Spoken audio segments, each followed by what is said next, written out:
Hello aspirants, group 1 group 2 prepare பண்றவங்களா நீங்க? Current affairs உங்களுக்கு பிரச்சனையா இருக்குதா? ஸோ கரண்ட் அஃபேர்ஸ் அப்படிங்கிறது நிறைய இடத்துல வந்து பாத்தீங்கன்னா ஃபேக்ட் நினைச்சு இன்னொன்று சொல்லி கொடுத்துட்டு இருக்காங்க. ஸோ கரண்ட் அஃபேர்ஸ் இப்போ வந்து ஃபேக்ட் கிடையாது, கம்ப்ளீட்டா உங்களுக்கு வந்து அண்டர்ஸ்டாண்ட் பண்ணி போடுற மாதிரி தான் இருக்குது.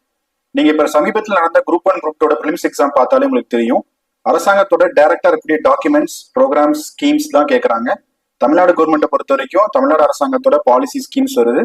சென்ட்ரல் கவர்மெண்ட்டை பொறுத்த வரைக்கும் பாலிசி ஸ்கீம்ஸ் வருது. Even science and technology, environment, geography, economy, இந்த மாதிரி சப்ஜெக்ட் எல்லாமே புரிஞ்சுதான் நீங்க போடுற மாதிரி இருக்கு. ஸ்டேட்மெண்ட் டைப் கொஸ்டின் வந்துருச்சு. அதே மாதிரி நிறைய வந்து டீப்பா தான் கொஸ்டின் கேட்கறாங்க. நீங்க அதுக்கு தகுந்த மாதிரி தான் ப்ரிப்பேர் பண்ணணும். ப்ரிலிம்ஸ்க்கு மட்டும் நீங்க கரண்ட் அஃபேர்ஸ் தனியா படிக்க முடியாது, மெயின்ஸ் தனியா கரண்ட் அஃபேர்ஸ் படிக்க முடியாது. நீங்க ரெண்டையும் வந்து கம்பைன் பண்ணி தான் படிக்கணும். அப்படி நாங்க கரண்ட் அஃபேர்ஸ் மாடியில ஒரு 10 மந்த் மாடியில் வந்து நாங்க கண்டக்ட் பண்ணிட்டு இருக்கிறோம். கம்ப்ளீட்டா கவர்மெண்ட் டாக்குமெண்ட் கவர் பண்றோம்.